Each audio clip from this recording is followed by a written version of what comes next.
The book really begins in the sort of early 1700s, where seafarers were starting to really agitate for better conditions. There are so many themes which are still relevant to the present day, of too many people chasing too few jobs, wages being suppressed and all the rest of it. And then obviously the struggles to combine, because there were anti-union laws in place at the time. So that real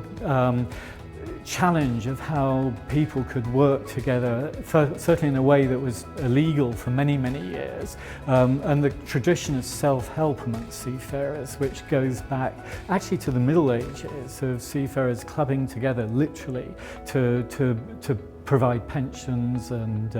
early form of insurance. And so you see all those old traditions building through into the sort of birth of the union in the 1850s and then carrying on forward. I think particularly the relevance for the current day, and where you see some amazing parallels with today, is obviously all the debates about automation,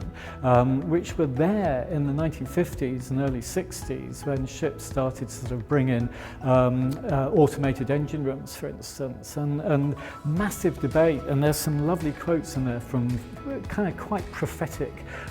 general secretaries at the time. I would say this book is for anyone who's interested in shipping and seafaring. It charts, as we all know, this amazing history of our union from the 1850s into the present day, and even looking ahead, and that whole sense of seafarers sticking together, working together, hence the title, and with the collective voice to redress so many grievances. One of the things that really struck me in my research was sort of finding our links with our Dutch colleagues, you know, going right back to the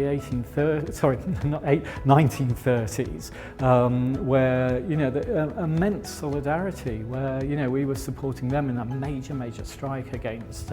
cuts in their pay and conditions. And so you kind of see, it's been a privilege to see all of those sort of things coalescing and germinating and bubbling up to what we have today. I've worked for the union for well over 30 years, and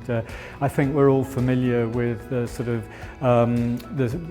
possibly the sort of cynical non-member who says, yeah, what's the union ever done for us? And there's an appendix in the book that if you don't read anything else, read this appendix, because it's 5 pages of more than 100 achievements that Nautilus and all its predecessors have made over those years, and I think that will tell you, you know, why the union's important, and why you need to reflect on how things would be very different if Nautilus and all its predecessors hadn't existed.